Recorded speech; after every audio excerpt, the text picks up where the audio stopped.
Ассалаумағалейкум құрметті достар, міне біз Астанаға жолға шығып бара жатырмыз.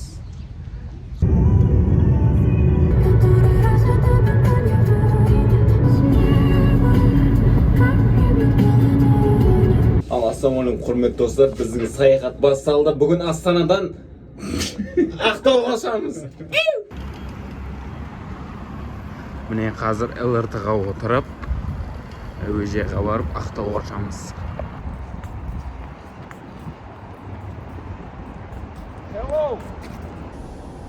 Станция ғой келесі. Келесі қай қала?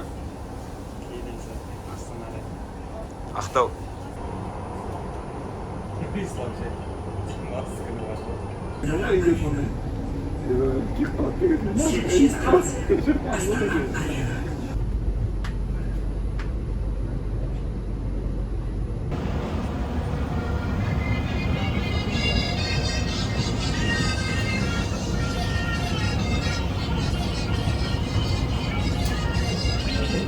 Сен Астанада жүрген көрінсің. Ал.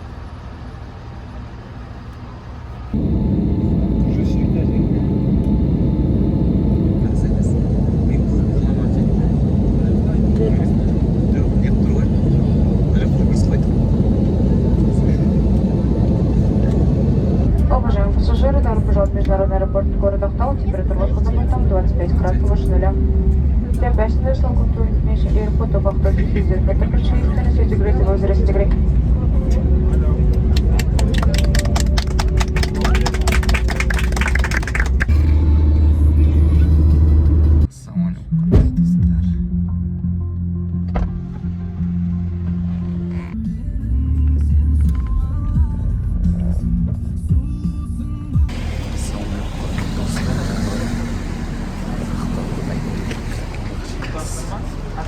Теңіздің иісі әлемге келіп тұр.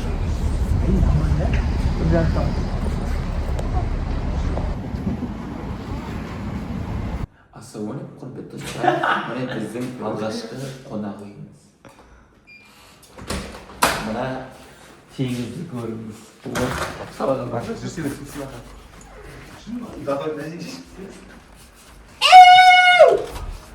О май гад! Ақтау! Міне Ақтауға келсек те бір андай ше, бір сезім болмай жатыр үшеумізде де. Бір басқа қалаға келді, немесе ертең Бакуға кетеміз дегенде сезім болмай жатыр. Бір менде сезім болып жатыр, бір Долинка немесе Абайда жүрген сияқтымын ше. Бірақ Ақтау жақсы көремін мен, ұнайды маған. Теңізді қараңыз. Сенің құлағыңа жақындаған жасан ұнатуға сығын әтеген ай көмектесе алмайды жазам көлі қайнап жатқан бәрі қазан елдерекше қаламның туындысы ғаламның түпкісі тыңдарманның қылысы астық мен үшін тыңдарманды баурап алар сиқырлы күші бақат ән бұрқақ өн бойымды шымырлат әсем бұрқат жайылсын ізімім сырқат айтсын әрбір күн жүрегім жаңғырсын әуенім құлаққапта жаңғырсын әрінің біріне баян түсіретін бай емеспін онда ерке тай емеспін басқасын білмедім мен жазудан ахиллеспін сенің құлаққабының ашанды мәзірім әмін бірге сүрінім әмін бірге жүгірім бұрқақ Нүркен, звондама. Бүгін 8 маусым дүйсенбі жұмыс күні негізі. Бірақ біз демалып жатырық. Бірақ түнімен дұрыстық алмадық. Маса талап түсады енді. Мен аяғымды кәдімгідей ашық жатқан маса ыстық қандер қосайын десек ауырып қалу қаупі бар енді. Мына көріністі қараңыздар енді.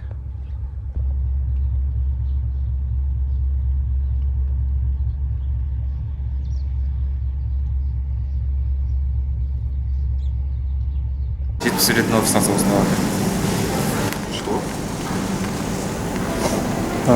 Марвиннің ішінде тары бар. Мынандай бетте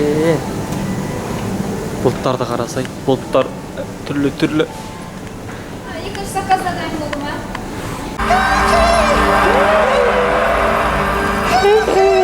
Да, стой тут. Давайте сначала.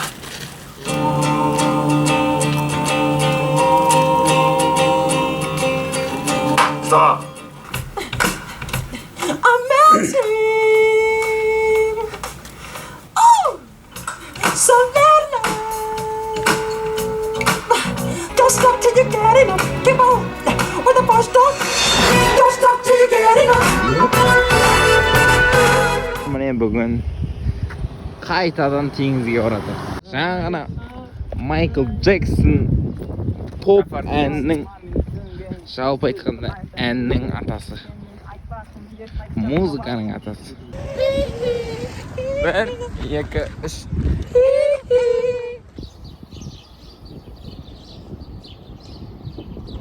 Құрметті достар, қараңыздар, 4-ші қабатпен деңгейлесіп тұр қазір. Өйткені жағдайым жақсы.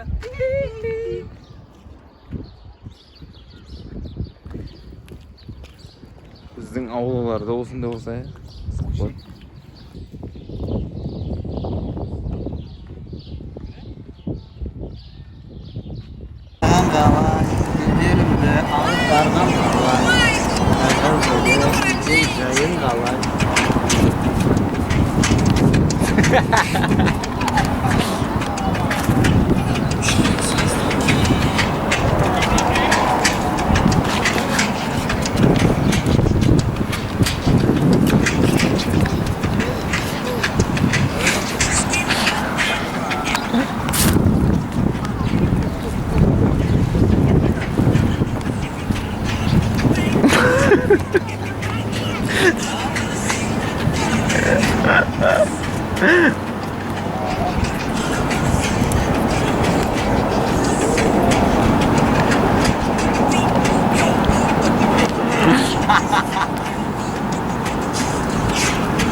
Бірдей толқындар, бірақ екі түрлі өмір ғой. Ауырынан кетіп жатсың ба? Басқа мәдениет, короче. Трошки ойлап жатыр дейді. Тағдырлар. Сырларын алдыртпай жүрмеген, жырларын тақалдыртпай жүрмеген, мұңдадың жаным тұнбады, айтсын қанша сандары сенсің бағын соңғағын. Тағдырыма байлап, тағдырымды өн бойыма жайлап ал нұрымды, бірақ маған арнар күніңді, әр түніңді. Өмір өтіп жатыр, мәні қайда, сүйем деген сөз бар, әні қайда, жүрек сол әнді естіп дамылдай ма, табылмай ма. Тағдырыма байлап, тағдырымды өн бойыма жайлап ал нұрымды, бірақ маған арнар күніңді, әр түніңді. Өмір өтіп жатыр, мәні қайда, сүйем деген сөз бар, әні қайда, жүрек сол әнді естіп дамылдай ма, табылмай ма. Жүрек сол әнді естіп дамылдай ма, табылмай ма. Ақтауда жүрсең, нағыз Қазақстанда жүргендей сезінесің. Айналаңда қазақтар көп. Кетем деп алдайсың. Алғаш мөр басылды. Бақай. Насип бізді сатып кетті. Айтты. Сатып кетти. Машина едет. 2023 бахана var.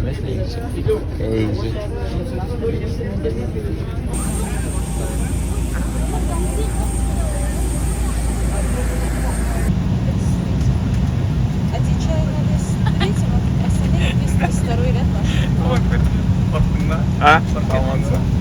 Тым асықпайсыңдар ғой. In the islet floor level and on the ceiling. Xahiş edirik, təhlükəsizlik təlimatı ilə diqqətlə tanış olun. If the cabin air supply fails, oxygen masks will appear automatically. O zaman siz yerinizdə qalın və maskanı özünüzə doğru çəkin. To make sure your own mask is fitted before helping anyone else. Sizin xilas edici önlüyünüz oturacağın altında yerləşir. Түсірмеңіз, не түсіресіз? Құрметті достар, мына жер бағылмай өзінше отыр. 100 мемлекет аралап отыр.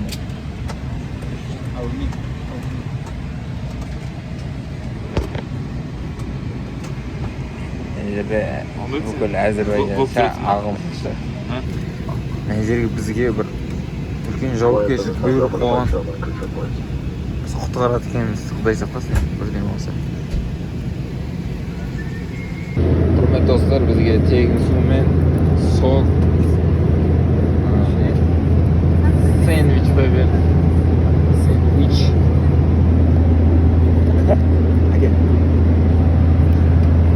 Бағаға бермей ма деп ойлағым, берді да.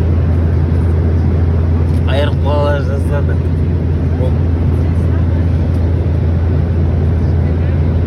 Баға? Берді. Баға?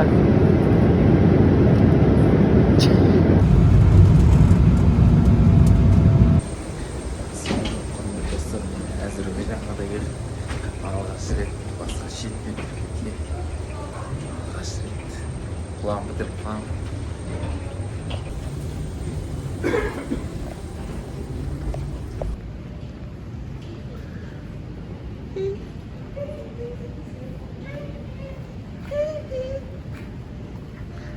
Міне Әзербайжанға да келіп.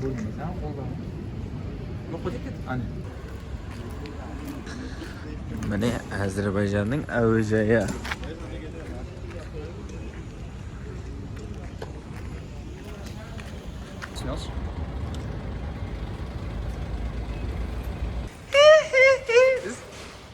Ассалаумағалейкум.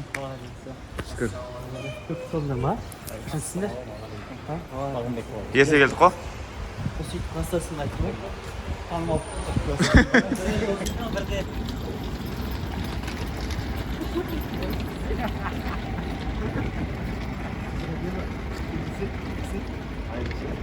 тұқпа тұрды, қасына Диаз отырып. Диаз күледі да, потом кішкене күледі Диаз. Қаттырақ айтады да.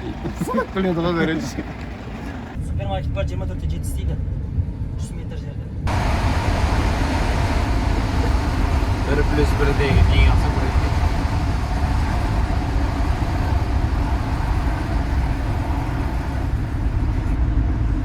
Қалған информацияларды по пути айтып отырамыз. Там ақша қайдан алыстыру керек, қайдан ақша шешу керек, қайдан тамақ ішеміз деген сияқты. Apple Payмен қолдана берсеңіздер болады, Каспиймен қолдана берсеңіздер болады, Каспиймен ақша шешсек болады. Әзербайжанның өзінде 10 миллион халық тұрады да, Әзербайжанның. Оның ішінде талышы бар, басқасы бар, лезгиндар бар деген сияқты. Именно үлкен диаспорасы бұлардың неде? Иранда 20 миллион халық бар бұларда. Түрк халқы тілдері бәрі примерно түріктерге ұқсайды, бізге де ұқсайды негізі былай егер тыңдап отырсаңыздар, кішкене бір өзбекшеге келеді. Бір свободный уақыт емес, скорее всего, сразу неге баратын шығармыз, музей. Сегодня у нас музей ковров, потом қасында Малая Венеция и набережкамен прогулка жасаймыз, сол кезде сізге свободный уақыт беремін. Обычно біз набережкамен примерно бір 2 километр, 3 километр жүрміз. Прям кәдімгідей ана ежеден көште барған кезде, но что-то мен ойландым, қатты ұзақ болатын сияқты. И бүгін шаршап тұрсыздар ғой, обычно негізі сол жүре беретінбіз ше, 2 километрдей. Но шаршайды адамдар. Потом Стамбулға ұшады. Туған інісі бар, досы бар. Ісімен болады, Алла қаласа. Жалпы негізі білесіздер ғой, бізде қазір Қазақстанда сондай тенденция бар да, основном қыздар ғана қыдырады. Бұлдар кішкене қалып келеді екен, бізде үйден шаруа дейді. ақша дейді не дейді қыдырмайды біз жолдар басында қазір қыдырып жатқан қыздар или ол қыздар көптігінен или олар наоборот артта қалмады деген сияқты поэтому сондай кішкене проблема бар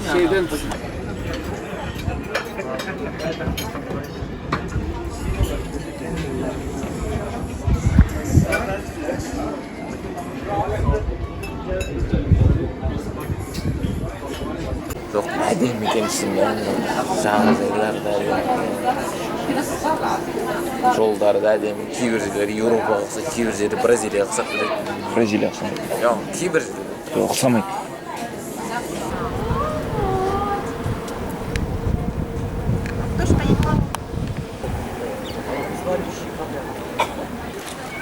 Просто сіздер демалыстарыңыз маған байланысты. Егер ауыр деген жатқанша сіздер қалай қаласыздар? Өте дейін жағдай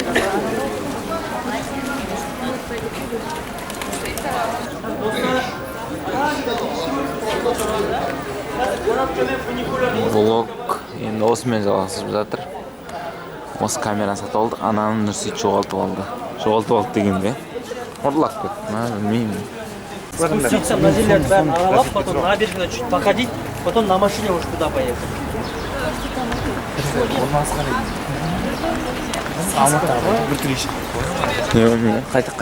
Қайталаш мен байталаш өмір сүрді, байталаш қайтып кім қалды? Қайталаш мен байталаш. Аяғасың әскери десеңіз көрді, білесің шақыратын ғой. Просто маған жаңа қазақстансың номерін қосқан ғой. Налево қыздар, жаңа қазақстансың номерін қосқан ғой. Звондатшы да. И обычно маған военкоматтан звондайды, честно. Қазақстансың номерім ше. Потому что мен туыстарым бәрі біледі ғой мен неде екенін, сюда екенімді за границей. Ешкім звондамайды. WhatsApp-пен ғана связь ақырады ше маған. Мен боласың ба? Қызыңыз қазір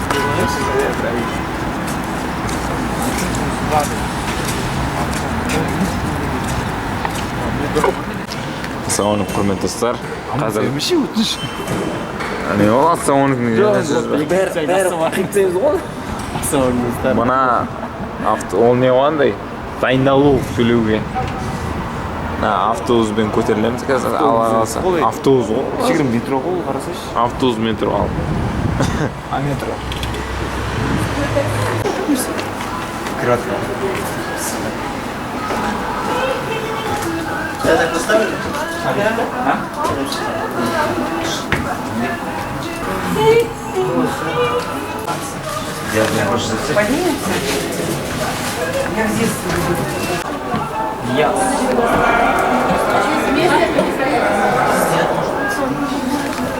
Андай музыкада ескі болып тұр.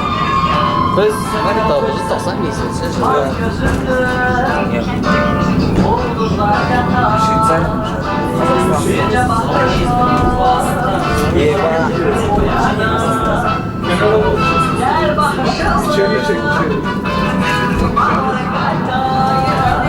Автобус, поезд. Nima bu?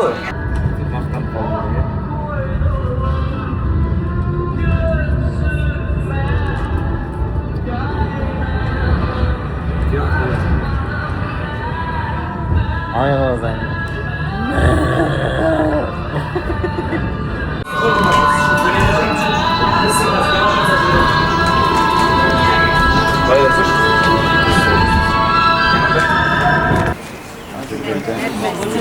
Koktөбе.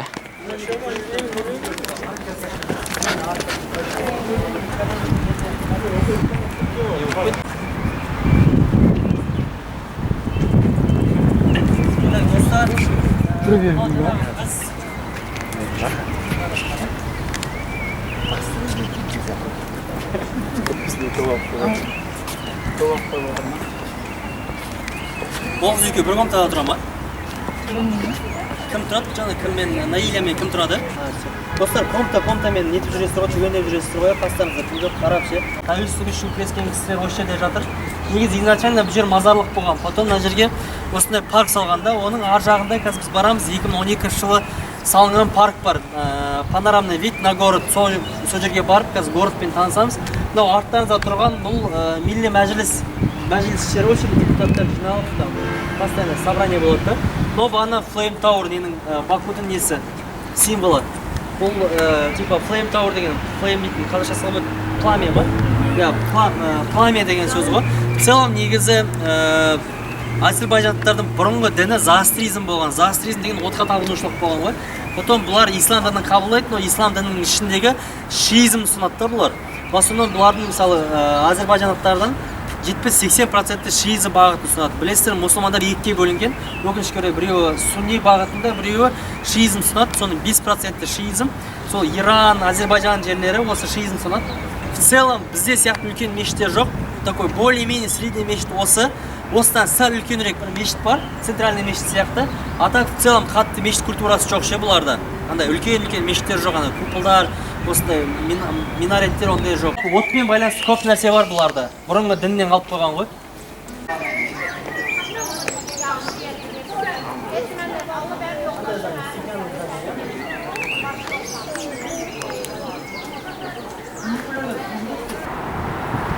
Yok қатты бір ештеңе шөппен себепі просто теңіз бар.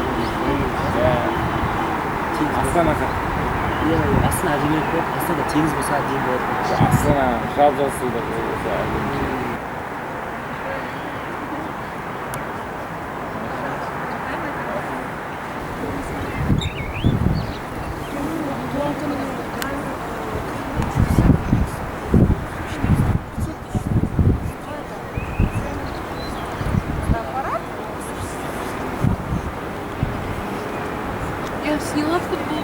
Строго ғой заң. Давай, айт. Бакуда Бірақ туристер жақсы жасалып қойған дейді ғой. иә, жағдай күштесін. Не демесем әңгімеде не қызатын дәдесінде бәрі мектепте ше екеуің бірге отыратын ақ қой өзім саған әзіл айтамын ғой соны сен бәрі сынып қайтатын ғой бәрі жұтып күлетін еді ғой Бізге басқаша айттың ғой. андай да мен мысалы бірдеңе айтамын да мен Сен анандай айтсайыр, диффузия саған. ол кейін андай да жай айтамын ғой саған әзіл айтамын айтамын ғой сен күлесің да мен тұрасың да либо күлмей қаласың күлмей қалады либо айтамын да күлмей қалады Өткізбейтін мотив бар. жоқ мен айтқанда күлмей қалады да өзінше кішкене диаз айтып қалады да бар сыныптарға жартылып күледі бәрі не сияқты моем болды ғой негр әзіл айтқанда күлмей қалады Жаңа соны істедіңіз ғой сіз? жаңа мысалы Подогрев деген. прогрев дедім подогрев дедім кішкенеден тұрдым да подогрев деді таза күлдіріп жүрдім Жоқ, ол прикол, типа мен өзімдікі деп айтпадым ғой, сенің приколыңды қайтып просто естімей қалғанда. сондайдың да негізі Жоқ, сен мен жаман адамды айтып деп жатырмын, сонда мен жаман адам деген деп жатырмын. Сен мен жақсы жағын айтсаң наоборот. диффузия ма Диффузияны. ол ішім жоқ па кинетика Не деп? Еще жағдай жасаған. Жақсы көреді. Платный 25 мың теңге. Қатты толқын жоқ бізде жақсы шығар. Океанда толқын ғой андай сәл сузамайтын жоқ. Мына жерде вообще толқындырмайды ғой қарасаң. Вот. Сол тудың айналасын кішкене орта жаққа дейін бағанап, сол жақта аралап, потом артқа қайтып келіп, мына жерде мәшітке отырып, ар жаққа барып. Можно пешком просто пройтись, ше. Ну, 20-30 минуттарымыз кетеді.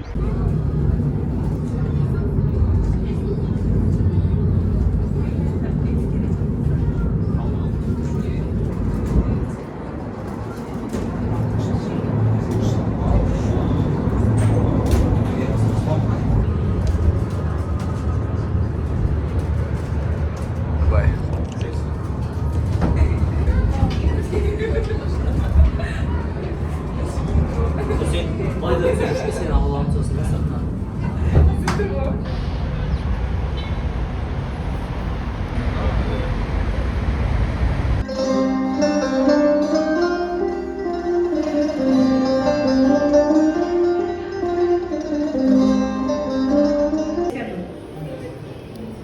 Getiriyoruz.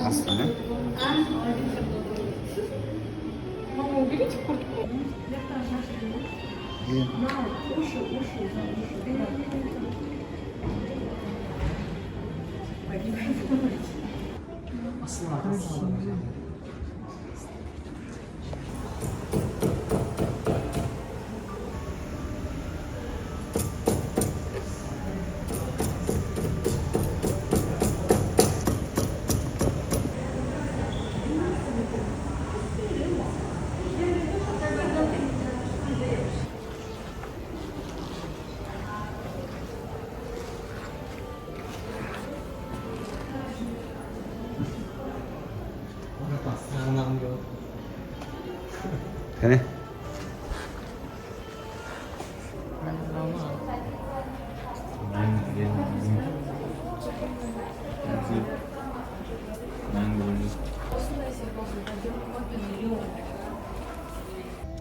Arkadaşı 5 dakika geldi. 5 dakika oldu buradayım. 10 dakika yarım saat 1 saat.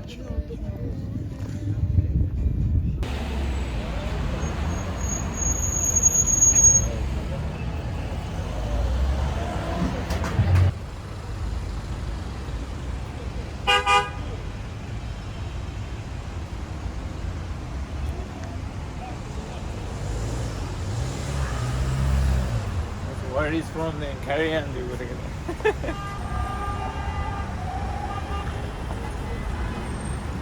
Dostlar biz ne? Paromga minüge geldik. Üstü 10 manat ekan, aslı 5 manat. Biz üstüne alanıyorduk.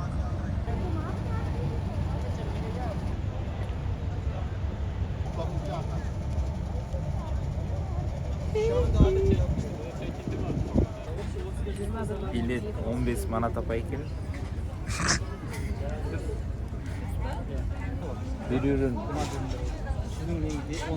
Veriyorum deb ayt.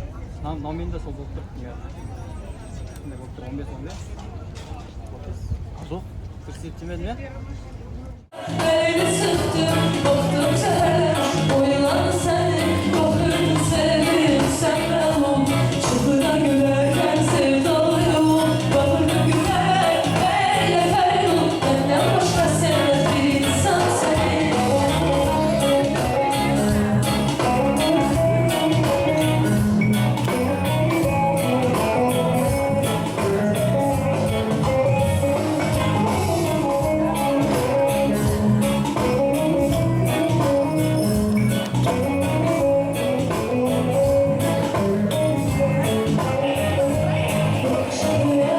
Gezişe çıktım, aramızı vuran birini yıktım. Titrere titrere, aramızı vuran birini yıktım. Titrere titrere, elini sıktım. Bıktım sararmış. Yanıma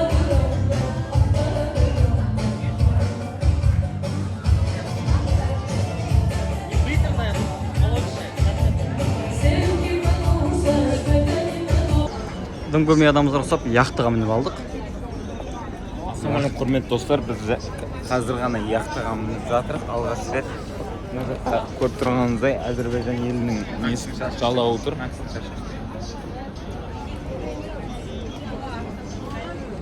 Chirki. Oya. Oldu qo'yib. Ozarbayjon bu adem. So'zlar qidirib жүрміз. Qidirыңыздар. Anadolu стоит. Пушкин театр.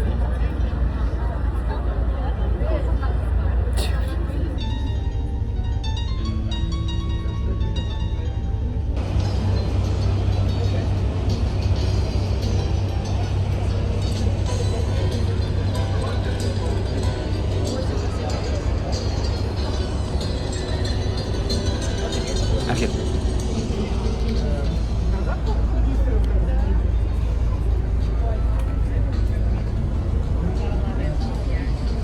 Оппана. Yani вот андай түсіріп жатсың ба кәдімгідей? Қалай? О, біз бүйттік, сөйттік деп. Кейбір моменттерде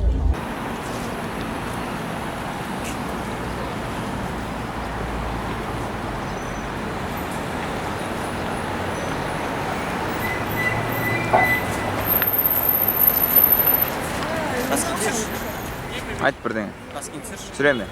Не айтайын? Қайда келдік, не істеп жатырық? Қыз не? Қыз қаласы. Қыз қаласына келдім. Такси. Жын ба, не айт? Надо такси экскурсия по Қыз қаласына келдік. Сәл бір амандасып бір.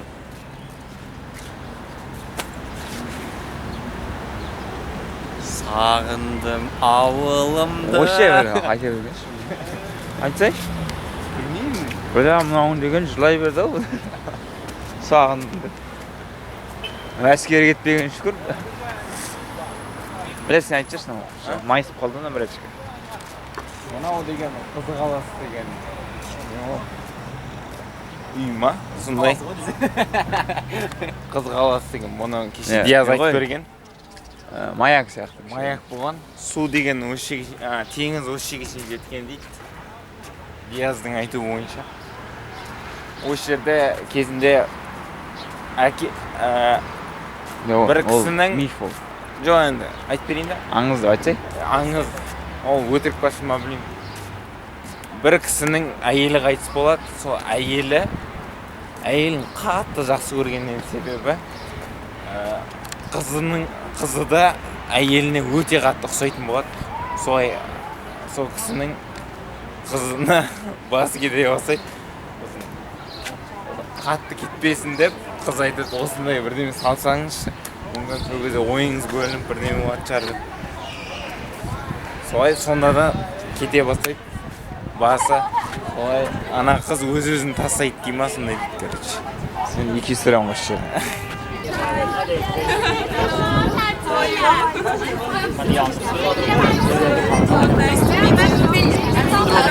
Араласаңыздар болады. Потом уже бәріміз жиналып Арматқа баратын боламыз, ше. Примерно осы қала қатты үлкен де емес, қатты кішкентай да емес. Соған бір өзінің бөлек бір қызық атмосферасы бар. И Пакутик Астана тарихтарын айтып, қала құрылғаннан бастап сол мешіт құрылған. Жұма мешіті. Кеше мынаны айттым, мынаны көрдіңіздер ма десем, қарасаңыздар, асты мен үсті бөлекшесі. Ол кішкене екі материалдан жасалған, екі ғасырға созылғанда ислам діні келгеннен кейін, деген сияқты бір өзіне мынандай эпохасы бар.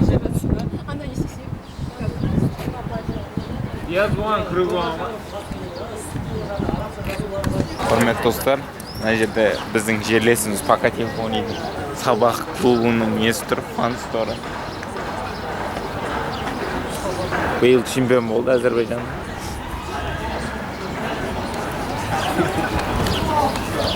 Yes? Түлектер, түсінбей тұрып қойсаң болады? Жоқ, информация надо, информация. Так, достар, мына үйдің жанындағы мыналарды көрдіңіздер ма? Памятник сияқты тұрған мынау бұрышында ше. Бұл жайдан жай тұрған жоқ бұл жерде. Жалпы біздің Қазақстанда сондай бар ғой, целом любой жерде ше. Бұл жерде, например, осы адам тұрған, осы известный тұрған, там, журналист, немесе сондай өздерінің национальный нелері да, геройлары деген сияқты. Осы үйде тұрған, то же самое бұларда да солай істеп қойған ғой. Жалпы қазір ол сетидің ішінде жүрген кезде көп көресіздер осындайда. Қаланың сыртында да, қаланың точнее, ол сетидің сыртында да үйлерде тоже осылай тұрады да, памятник. Үшеу алсаң беске берем дейді. Общий ма? Жоқ, Екеу алсаң бес манаттан. 6 болады да сонда бір-біріне. Анар. Жанар.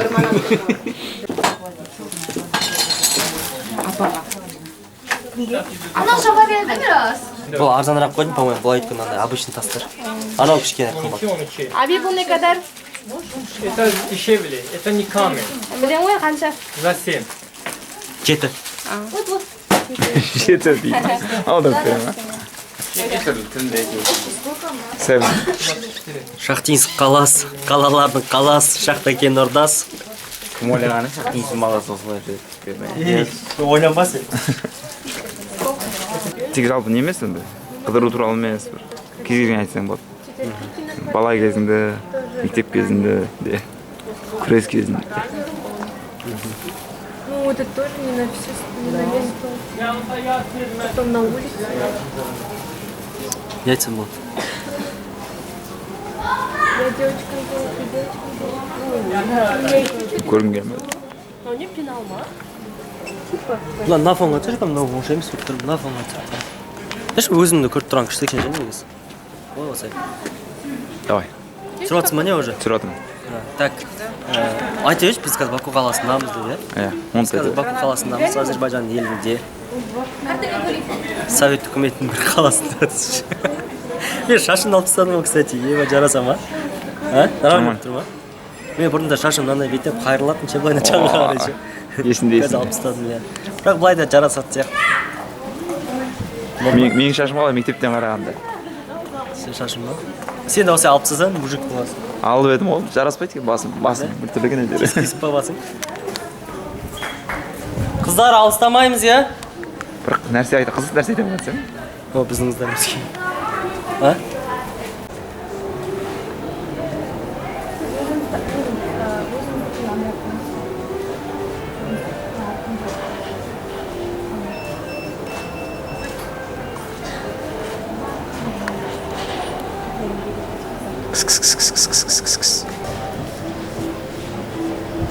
Улыбаемся, позируем. Басқа бір.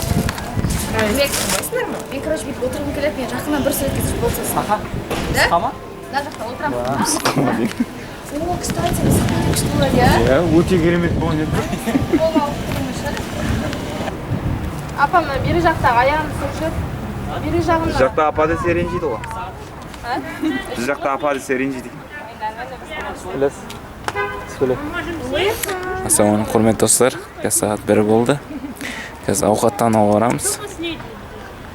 Сөріп кетіп жатыр. Біздер ше? Балымды көп қарайды жаңа. Шетке болып қалдың ғой? Ортаға.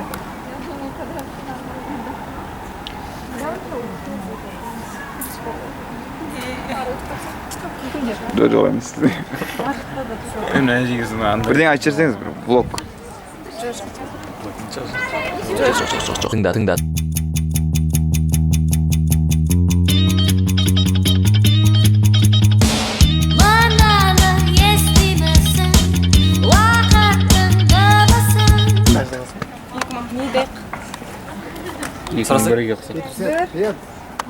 Обычно 2-2 Балымбек нешеде?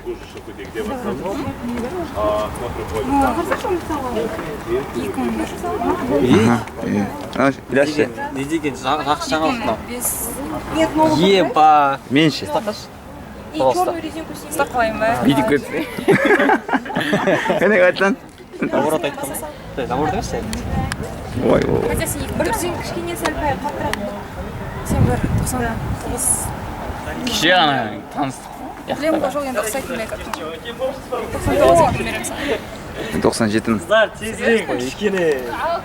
Біз түсіп көдейік, кете берейік соны. Сәлем деңіздер, қыздар. Шашап қалдыңыздар ма? Мелочь жоқ деген ба?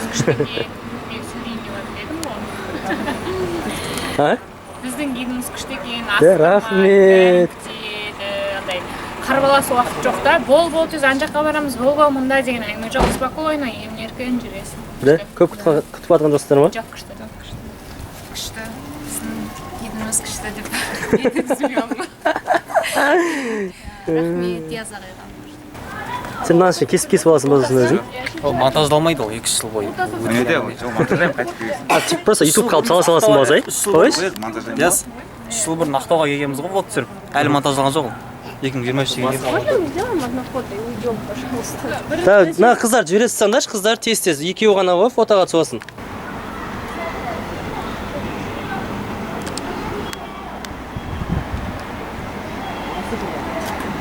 Мама, не жігіттер ме ойлап қалсың ба? Все, рахмет. Ау? Балалармен көрсететін фотолар болса алып.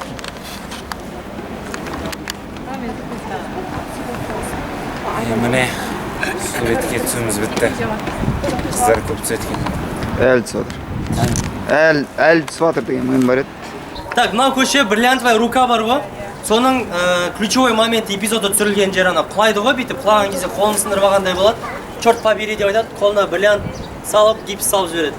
Білесіздер ме вообще сол фильмді, бриллиантовая рука? Осы жерге фотоға түсемеңіздер, мен басқа қыздарды алып осы жерге келе беремін. Ана жерге бар. Анау плюс ұзап тұр ғой. Яғни осының ішінде қалай? Кафе, енді. Осы жерге көтеріле беріңіздерші, достар ау.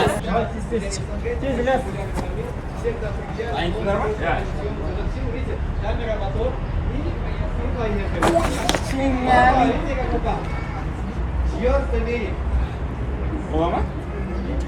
Рахмет, Аби. Что у тебя красивее? Я салам алейкум. У вас даже такие формы юрты, я заметил. Такой формы юрты. Салам алейкум, Казахстан. Алейкум. Вот ваш корреспондент. Ой. А чай не хотите, девочки и мальчики? Хороший у нас. Заходите. $1000 $100 алып кетсе білмей қалады деді. Не кусайся, эх, Казахстан. Не деп тасып просто мынандай брошюралар береді да, оны тасып жүру бар ше, просто мусорда лишний бір жерге лақтырайын десең лақтыра алмайсың, қалтаңда ұстап жүресің, и так қалтаңнан андай. Сен жүректің қолыбын ашу шегілтін боласың, тұтып қалай ашылма өткізгісі фигурасын. Не қылысың айтшы, диетаны не қылысың, маған ұшылай ойнайсың ұқпай жүрген. Жаным тәнің керемін сен үшін болсам қанша кет, маған бәрі-бәрі бір ақылың болса болды жет. Күшелігіңді санайт, жігітің матчы мен емес, менің де жүзі дүртуге әрекет керек емес. Бәрі сенің қалауың емес, оған неге күрсінесің. Мейлі жоқ болса да мерседесім, жанында жүр сенің кір көресің. Жаным сенің жаныңда, тәніңде маған іргелесің. Жұттырмайсың жүрегін семесің, ары-қары қыл өмірдемесің. Андық жоқ бол жерде, сүйіп өтемін сені, сүйіп өтемін сені. Махаббат аз өмірде, сүйіп өтемін сені, сүйіп өтемін сені. Мына жақтың арбаты айналып кетті.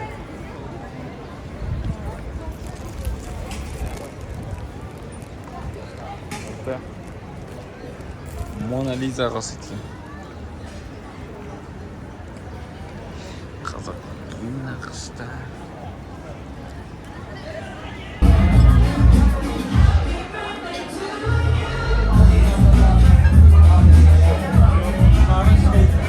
наличка бар ya. Мен қазір сотта төлеймін ше. Сізде наличка бар.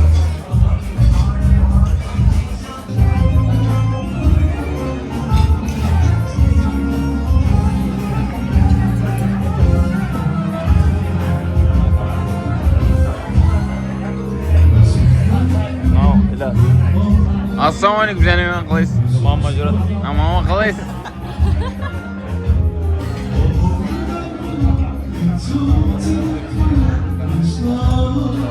Мамама сәлем айтып қойыңдар.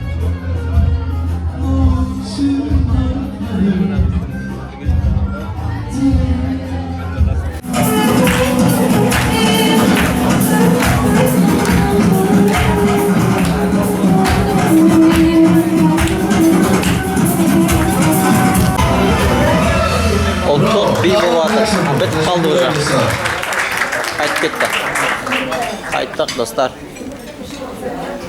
Ve dostlar biz devam edelim. Daha Rex'ın Қазақтың тақиясын güzel Rex'e devam edelim. Daha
Заказ verdi öyle.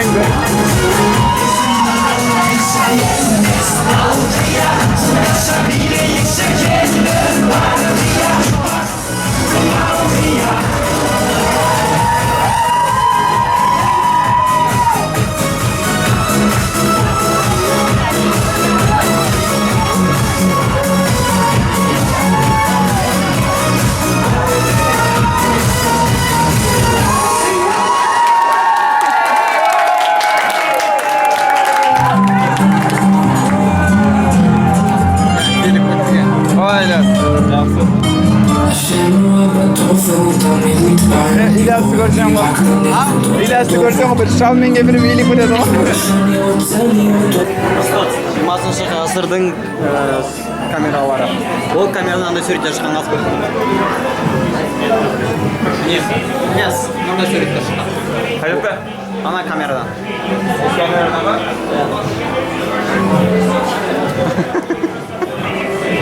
Давай, раз, два. Давай сейчас с малася сөткізейік. Бейт. Құласа айтшыны. Андай сурет қой. Диаз, мына жерін қайрып қойса бейт. Естіме, осылай жүркөсен да чистен, күрешті. Қалпақты обязательно олай тағады. Нужно же говорить, часов отображал статус хозяина дома. В одно и то же время здесь можем заметить открытое окошко, которое выходит в наш зеркальный зал.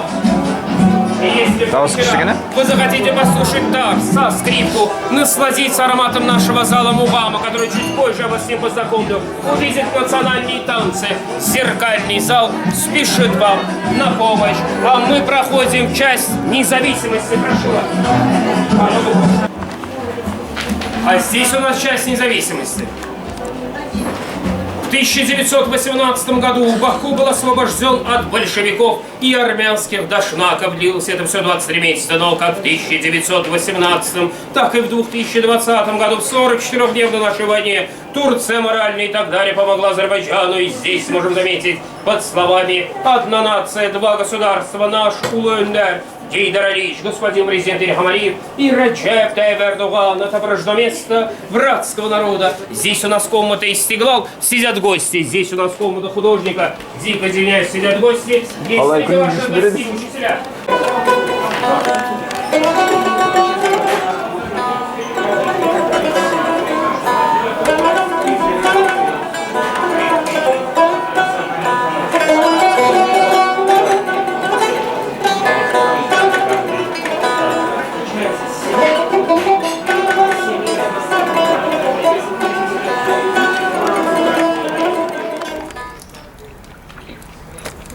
Мына көзім андай шаршап отыр көрінді.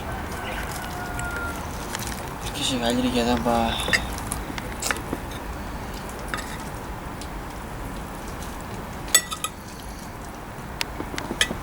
Өзбекстан менің ватаным, Қазақстан менің отаным.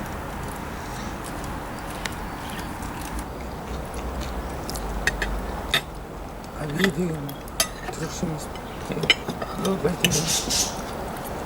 Кім айтыршы еді?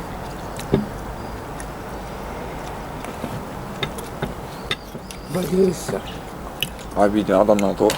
Енді осылай жазылмай ма Аби? Шешеңнің Аби. Сіз қайда барып қайтырсың?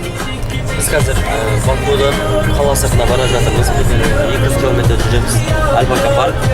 Одан кейін тауға шығамыз. Обед жейміз. Күшті жерде, әдемі жерде. Енді бұлаға отқан жерде. Керіскі жер.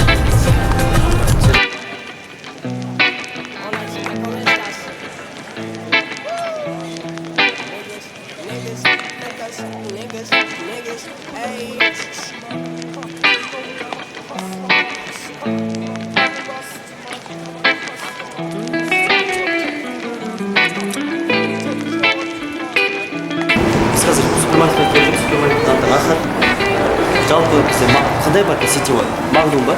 Магнум, смол. Магнум сияқты ғой бұл да. Сетевой.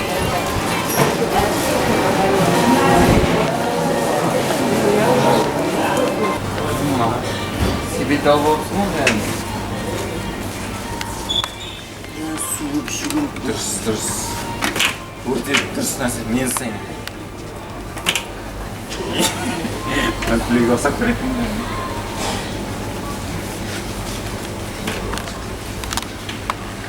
Күлеге. Бағда. Küçük yorumlarım. Солай? Старый добрый болат ама. Су? Ал. Көп ішесің ба? А? Не үшін көп болу керек? Водитель ғана соласың. Не деген добрый гид мынау? Бит магнит. Ой, шешең Аби. Бізге алдың ба? Ой, водительге деп айтып отыр ғой, не естисің бе? естімейді қарайсың. өтірік естіге қалады да бұл да маған ба деп. Ау. Консерв бар ғой, сондай. 3 литр. Чики-чики сен. Қане Ильяс, не алғанымызды көрсет. Алып тастай. Баға өзіне алды, баға ғой. Су алды, міндетті. Баунти алды. Бурс. Бургер ма, не? Сэндвич типа. И самса. Мен жаңа жапон дедім. Қайсысы? Жапонша амандасты да. Япон деді. Жоқ, қазақпын. Анау тасып атқандар. Мынау кім? Бұл Диаз деген керемет кісілердің бірі. Өте белсенді кісі. Ойны арат болып қойған. Шабақ келсе бәрі оп-оңай. Айналам кинодағыдай. Мүмкін бір түрлі көрінем, мүмкін бірақ өзіме ұнай. Шабақ келсе бәрі оп-оңай. Айналам кинодағыдай. Мүмкін бір түрлі көрінем, мүмкін бірақ өзіме ұнай. Шабақ келсе менімен теңсе, бүгінгі күн тамаша келсем, асықпай бірақ белсенді, жолда түсірмей еңсемді, мен сендім, жазып бердім тексттерді. Ай, бәрі оп-оңай, бәрі оп-оңай. Екі қосу екі, шайға қосу құм шекер. Бәрі оп-оңай, бәрі оп-оңай. Аяғымды қысат найт немесе ыңғайлы Қытай. Өзім түрім бір түрлі, өтір, бәрін күлдірдім, өтір. Ойларға түкірдім, нүкте. Жүктене жүктеме, ол түктемес мен үшін түсін. Жансың үндісім, күндіз түні. Өзіме ұнайды осы жүріс тұрысым. Білмеймін дұрыс бұрысым. Бұл істің күн мыңғы болсын, біз тағы ұйқысыз.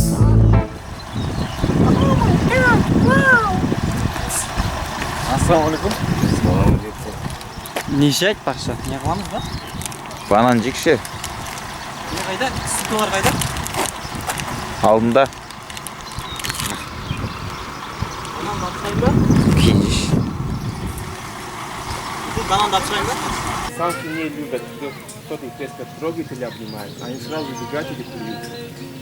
Из этого мы их не будем обнимать или трогать. Мы их будем только кормить. После того, как наш кон закончится, я вам покажу мальчика. То есть самцов. Вы уже будете обнимать, гладить, будете с ним фотографироваться. Но это относится только к мальчикам. А девочек мы будем только кормить, не трогать. Біреуіне бер тамақ. Мынау менің гаремім. Құрметті достар, мен мал жет тамақты бейнелеп міне өте керемет екен. Бүйтіп аймалап қойсаңыздар болады. Шаш менікі сақ екен. Ай, натуре саған ұқсайды екен. Мойны қыс. Түрін атықтырғанды. Мен братандарым қашпен. Баға тиіспе. Түкір жер мүмкін. Қайып түкіреміз. Қара міне дес.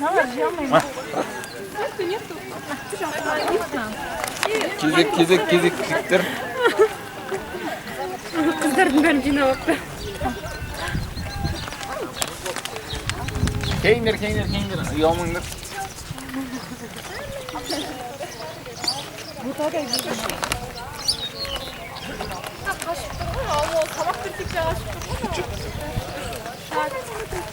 Ильяс альпакалармен альпакаларға тамақтандырып жатыр.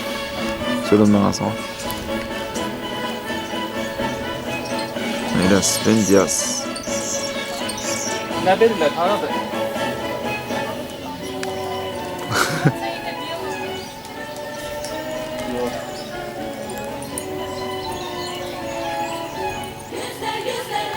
Бақыт көне дегені?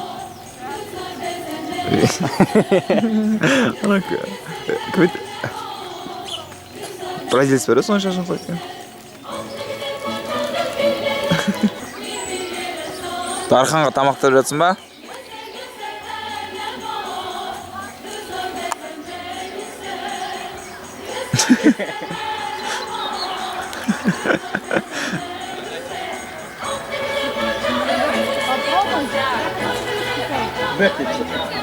Тістің арасынан түкірсе.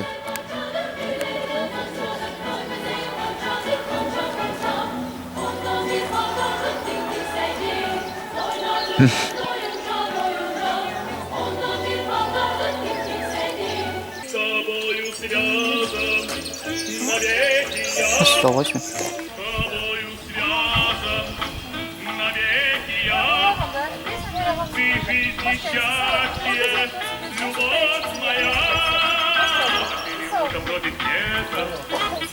Сойдется прямо с крыши.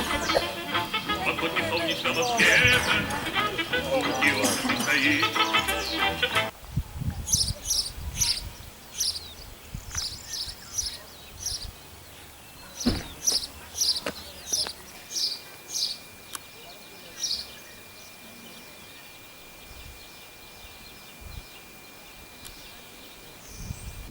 Енді сапар аяқталған жоқ, но осы 3 күндік сапарымызда не түйдің? Жалпы күшті бір қыдыру керек екен. Түсір дейді өйтіп ұялып қалады. Түсір дегенде мен андайда әшейін жүремін ғой бүйтіп. Біреулермен араласып, тамай жатқан кезде давай жүр деп. Давай. Міндетсің. Сөйлес, анаммен сөйлесіп бар десең. Әнесі, бір кадр бар. Енді бұлай түсірмесе астан жүрмін. Құлағыма кір. 5 кабель тамзасы ғой, 5 бәрі. Ал мынау мен сыныптасым. Күндерге жүреміз. Жұлдыз деген. Қояйшы көзімен группаға жүр. Класстастар қалайсыңдар? Сөйтіп құлағыма кабель тамызып жүр. Емдеп отырмын Диязды. 1 Айбай. 2 3 Анда біз қандай жерге келдік? 4 Альпакаға келдік. Әкем алып кетейін.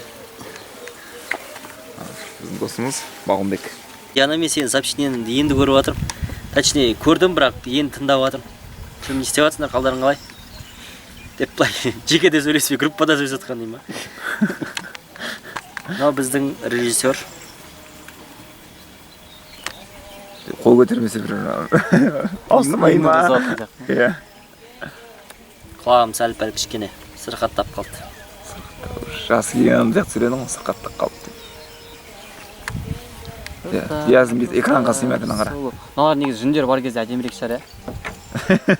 Диаз сөйле жүр. Не айтайын? Біз қазір альпакаға келдік. Альпакалар негізі Азербайжанда альпака жоқ. Бұларды Перудан алып келеді. Бірақ бұлардың арасында Азербайжанда туылып өскендер бар. 11 жаста. Бұлардың көбісі примерно 10-11 жаста. Азаматтық береді. Азаматтық береді. Ана екен түсірбаш.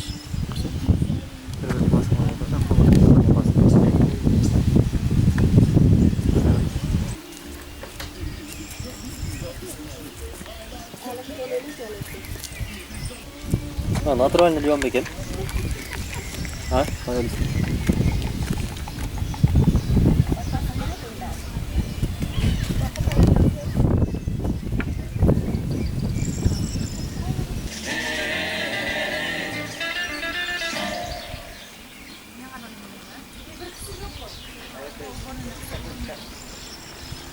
Қалай өтіп отыр? Айтып жүрсеңіз. Ой, осыға бір видео түсіремін сен.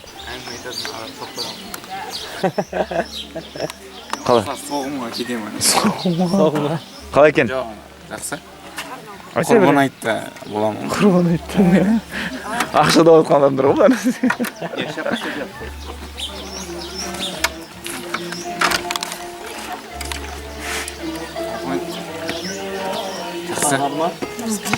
Қалай екен?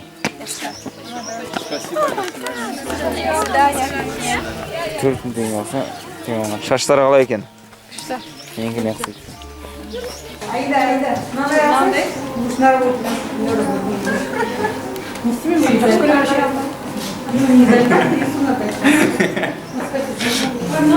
Сөйтіп күледі екен, бір қыздар. Сіз бірге ұқсайсыз?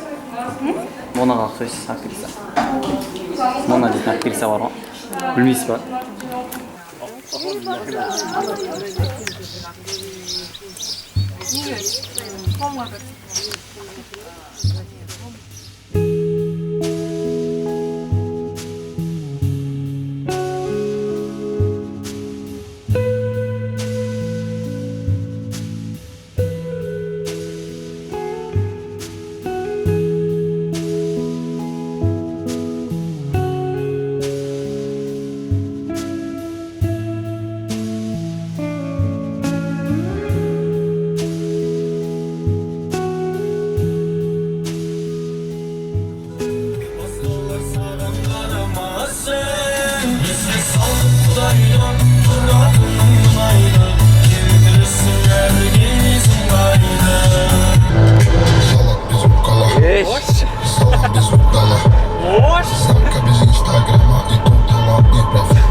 астына қаласасы қалай?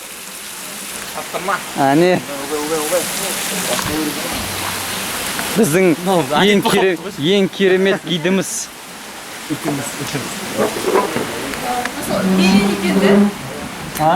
Неткен? Диас, ана ортасына отыршы.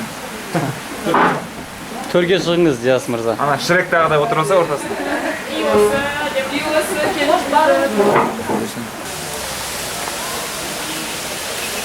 Короче, мына жерде мағаны айтқым келетін дүние, короче. Алястық кезесіндегі, короче, қайттан бастайым. Короче, мына жерде мағаны біз мысалы таулық аймақтарда жүрміз да, бұл жерде қазір өте көрінісі, табиғаты, обслуживаниясы бәрі керемет. Бірақ солай бола тұра жейтін тамақтарымыз 2000, 2500, 3000, балықтар 5000 деген сияқты. Біз 35 манаттың өзін қымбат көріп тұрдық та. Негізі ол 6000-7000 теңге ғой. Енді туристер үшін ол өте жеңіл ғой. Оңай ақша да. Бере саласың, қиналмайсың. 20-30 емес та. Маған ұнайтыны қашырмайды да туристерді өздерінен. Табиғаты күшті, бізде осындай қымбат, біз сіздерге VIP зал береміз, бірақ тамақтары 12.000-нан басталады деген сияқты емес та. Мен суп заказ беріп қойдым, 7 манат. 7 манат дегеніміз примерно 1800 теңге ма сондай. Кәдімгі қаланың ішіндегі, Алматының ішіндегі, Астананың ішіндегі бағаларда. Бірақ даладағы видтар мынандай да. Ал менің ойымша Алматыда бұндай бағаға, бұндай көріністе, бұндай бір видтарда 1500 теңгеге тамақ жеу кішкене өте қиын деп айтар едім. Сондықтан бізге әлі біраз уақыт бар сияқты. Сол. Атак қала кайф, қазір көрсетем. Әже тау.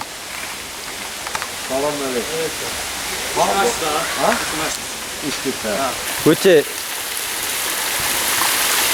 ойластырылған қала деп айтар едім. Халыққа да, туристерге де өте кайф, короче. Ұнады маған Баку. Құдай қаласа отбасымды әкелем, амандық болса, осы жерлерге тамақтандырып.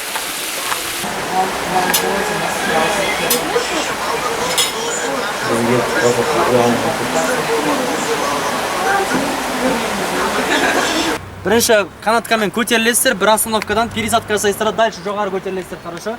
Осы жерден ұрсақ болады екен, бағанан? Басы болған ғана? Жұтағанда яғындай пассивный жатар өте бәрі жасамайды ау? Айда, давай!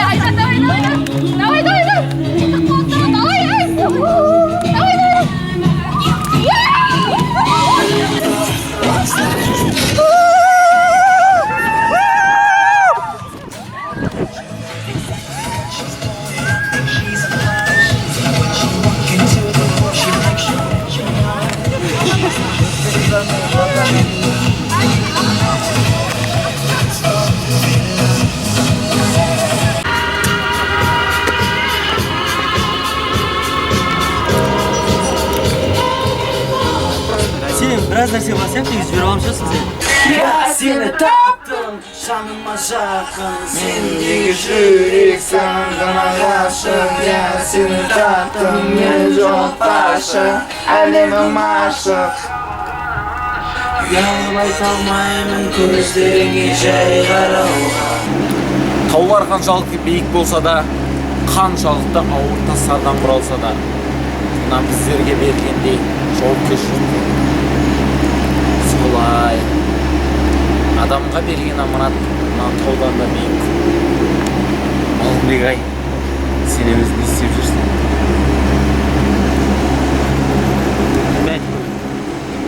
Адамдар берілген. Влогтың жалғасын іші деп ойлайсың, ә?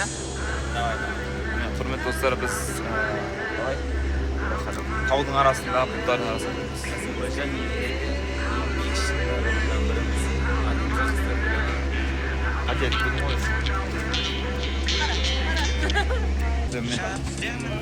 Мұндай сұлулықты көру керек екен.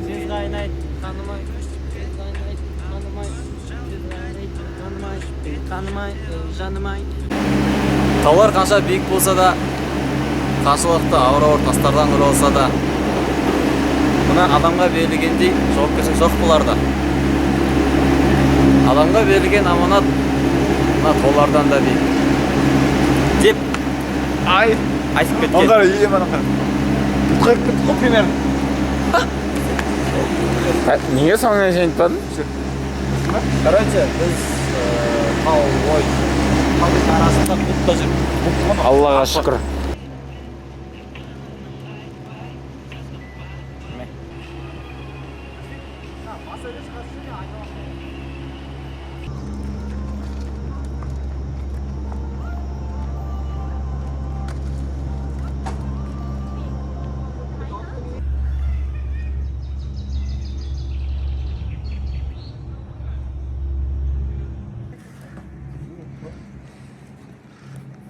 Не, Бағымбек жұмаққа очередке тұр.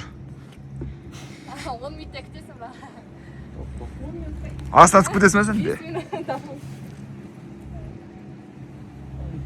Қатып қалма.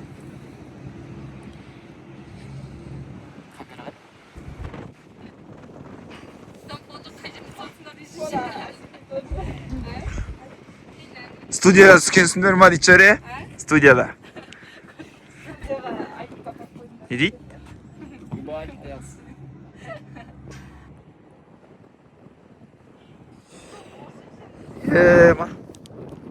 Мынау менің қарындасым.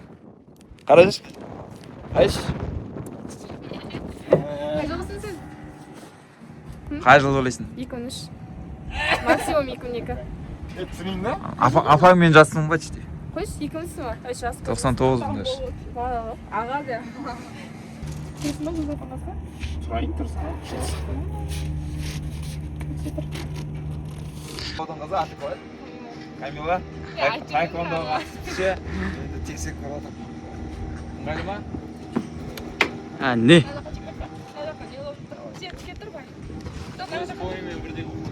Аңғалма?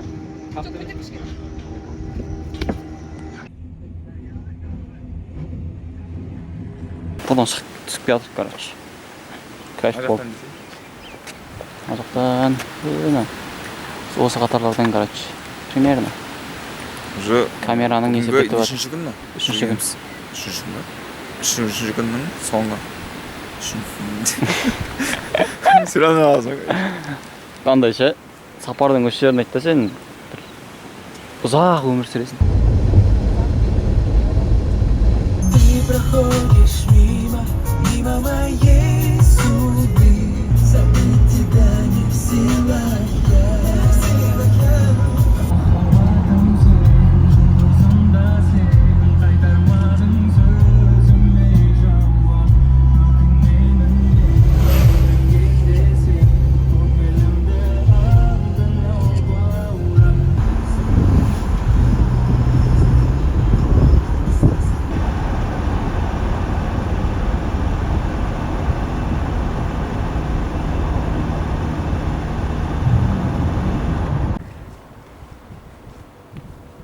Biz tanrısı şimdi soğuk Azerbaycan'da.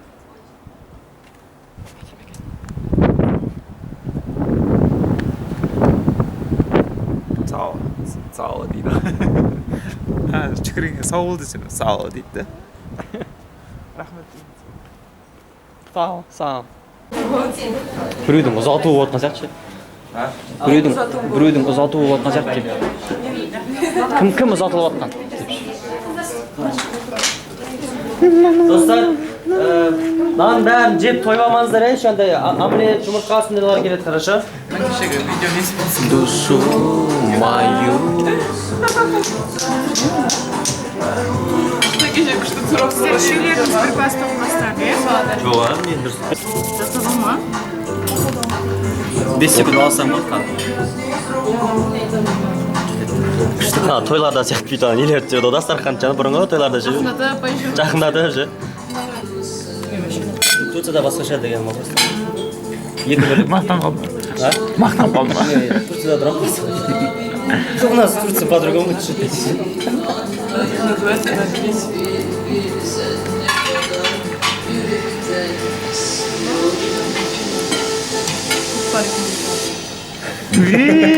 Екінші езі кетті ғой. Бұны бақ қалай? Таңғас. қалай ойлайсың? ана өлең қалай? Мен өзім кайфпын. жода дейді ғой. Кімге? Нәрсе кет.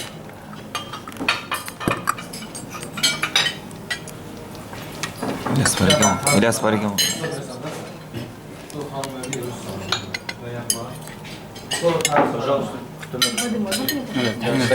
Маммен бәрі жеңгелі көп болып өтсе. Кеше жеңге жақсы ба?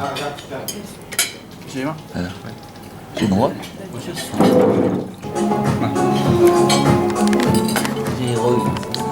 Аузыңызға салыңыз.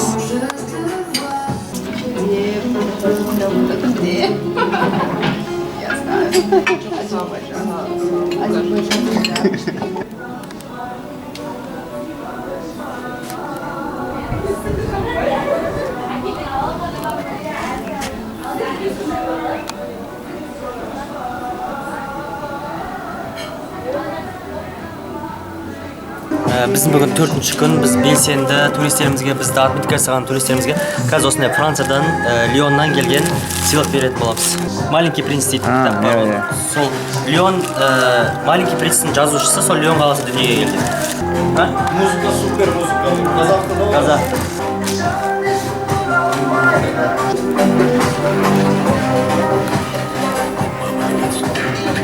Блогқа бірден айтып жіберсеңдер. Барлықтарыңызға сәлем. Мен бүгін осындай керемет панорамный видта тұрмын, бірақ негізінде ең әдемі вид ол мен. Ой. Чистаймыз. Айтпаға, не істеп жатсың? Бақ, айтып жіберсеңіз бірдеме. Бақ. Стадрадин бір-екі сөз сөйлейміз. Бүгін бізде Бакуде 4-ші күніміз. Күшті қалаға бетпен жақтықпен бастадық. Супер. Қай қаладансыздар? Мен Алматы қаласынан келдім. Шымкент қаласынан. Есімдеріңді айтып жіберсеңіздер. Есімім Дина. Дина? Ақерке. Жалпы салыстырғанда Баку өте әдемі қала екен. Табиғат тамаша, ауа райы өте керемет. Ең әдемі қалалардың бірі, Шымкентте ерекше орын алатын қала. Рахмет. Қай жақтансыз? Шымкент қаласынан. Шымкент қаласы. Ағамды түсіріп қойшы мен кішкене. Криждің қасында отыр. Әзір. I'm sorry. Ойланып барып түсінгенсің бе? Өз атыңда ма? Бірінші мақсатымыз біздің қазақтың жастары, қазақтың қыздары, қазақтың балдары шетел көрсін, басқа культураны көрсін, қазақтармен салыстырсын, сол нәрсені Қазақстанға апарсын деген нәрсемен жасаймыз. Поэтому бір нәрсені ала кетіңіздер өздеріңізбен, бір мәдениетті ала кетіңіздер, бір жақсы жақты ала кетіңіздер, салыстырып жүріңіздер, қараңыздар деген сияқты. Паспорттарыңыз печатқа тола берсін, қыдырыңыздар, ақша келеді, кетеді, эмоция дейтін нәрсе ол келмейді, например, қазір сэкономите, завтра в старости пожалейте деген сияқты. Оларға да мен айналымдағы достарыма да айтамын, саяхаттаңыздар, бүгін бар, ертең жоқ ол ақша. Машине аласың, ол машине сынады, рестоға кіргізесің. Личный проблема, да? Максимум квартираңды алып ал, болды, одан кейін путешествие уже ары бері жүріп, уже ертең жағдайын жасайсың, потом бала шаға көбейіп кетеді, қыдыра алмайсың. Поэтому бізде қыздар молодцы, прям турға активно қыздар келеді. Ұлдар енді сәл кішкене өкініштен қалып жатыр. В целом үй дейді, шаруа дейді, кредит дейді, бала шаға дейді, әке-шешемді бірінші жіберемін деген сияқты сондай нәрселермен жүреді. Сосын бізде кішігірім сыйлығымыз бар. Менің әйелімнің атынан, Ақмаусымның атынан жалпы Ақмаусым біздің маусым турдан атау осы менің әйелімнің атынан Ақмаусым негізі. Жалпы турға да келеді. Біздің жалпы мақсатымыз 4 сезон бойы тоқтамай осындай турлар жасау деген сияқты. Бізде мысалы жазда да турларымыз бар, қыста да турларымыз бар, көз көктем, around the world, любой мемлекетке деген сияқты. 4 мезгілде. Осындай кішігірім сыйлығымыз бар. Сыйлық ол алдында обещать еткендей активный немізге, туристімізге, подписчик, не жасаған, инстаграмда отметка жасаған деген сияқты. Бұл Франциядан Лион қаласынан алғамыз. Бізге жалпы турға келген клиенттерімізге, жалпы туристерімізге кэшбэкіміз бар. келесі турларға там 10 мың 15 мың деген сияқты скидка жасаймыз. Обязательно біз турымызда болғанбыз деп жазсаңыздар, обязательно скидка жасаймыз. Қалай өтті? Нормально, шашып қалды. Жақсы сөйледің. Энергия жетпей қалды. Күшті сөйледің. А так энергия болса, прям күшті өткізуге болшайды. Просто энергетический енді. Red Bull. Ауырдым. Red Bull. Red Bull ішпен де достар су ішін. Ейля, шек қалдың ғой.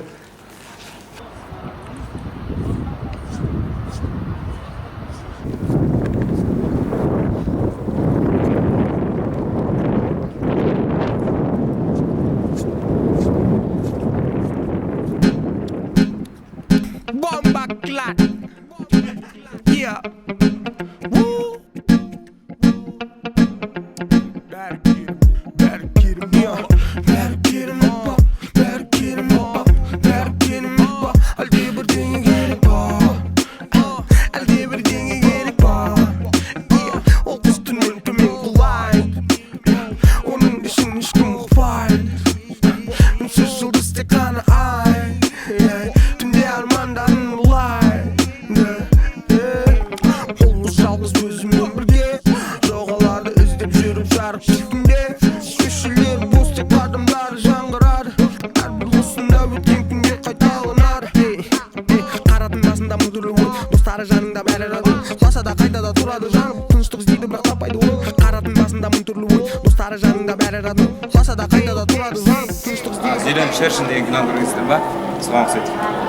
Ол жерде көрдім. Мені ашқан кезде либо былай ашылады, автомат түстіп атады. Сондай нәрсе сол. Ана жерде ракета шығады. Көрмеген екем. Міне мынау да ұқсайды екен сол. Бірінші бөлімде Брус Ли түскен 1954-те. Сондай жылдар еді. Мына ең бірінші көріктердің бірі примерно ше. Желмен сырласып, темекінің түтінін жұтады. Уақыт емдейді, оған дейді. Бірақ жара нихуя жазыла алмайды. Бәрі керемет па, бәрі керемет па, бәрі керемет па. Қойш? Енді бізбен жүрдің ғой, төледің бәрін жасадың. Транспортқа төлемедің, анаған төлемедің. Ұялдықта бір кетіп қалды ба. Біз біраз алғысан да. Үздік пост үшін. Базар жақтықтары да осындай. Самый молодецсіз, де? Біз сені осы елдерге барсын деп алдық. Бірінші Бразилияға бар, Алла қаласа.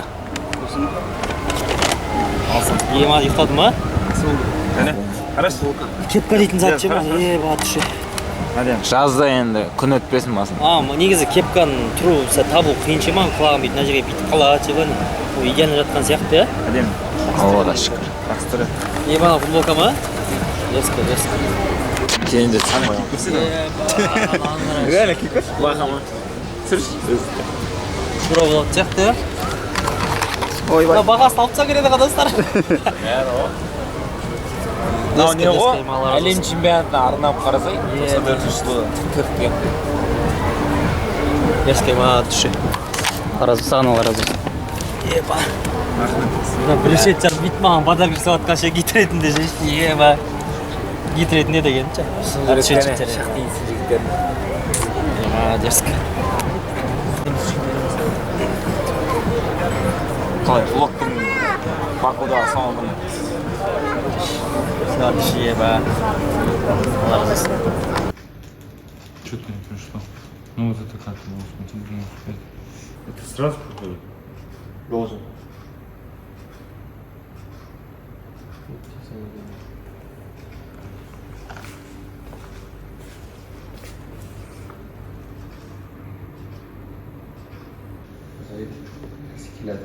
Иә, келе тұр.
Ақшасын алып бересің ба?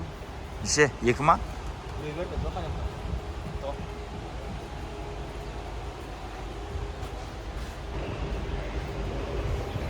Biz keldik. Бұйырса Стамбулға ұшамыз.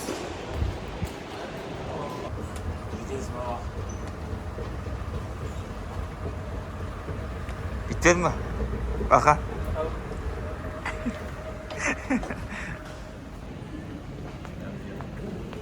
Unki.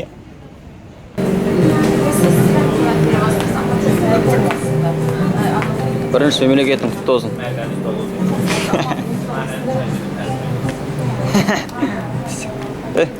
Allah'ız bir ayakta, on ayağım durdu Türkiye'de. Bir Baku'da. İkinci ayakta İstanbul'da. Tamam, Baku turağında biraz.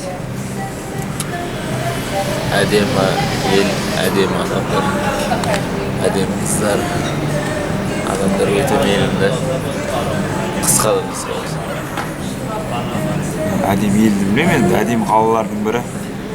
Астана, Алматымен салыстырғанда күштірек мойындау керек.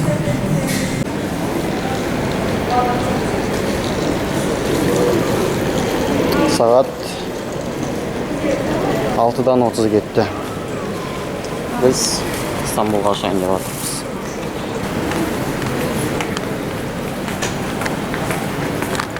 Bağımбек жаңа бас киім алды. Қайдан Зарадан алдың ба? Иә. Қабаған пост алған. Сторис алды. Испания, әдемі ғой. Сколько зарабатывают? Өлең қоймайсың ба? Қалған сторис алады. Өтті. Аспы стол. Сағат 6:46. Бұйырса 7-де ұшамыз. Жүргеттік.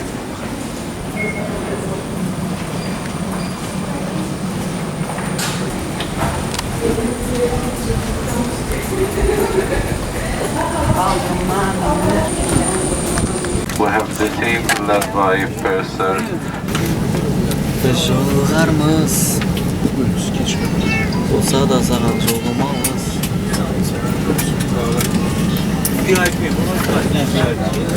Adam өлбес болғанда, ya. Şimdi satı olup bozuk şey. Қайтып сүре бересің.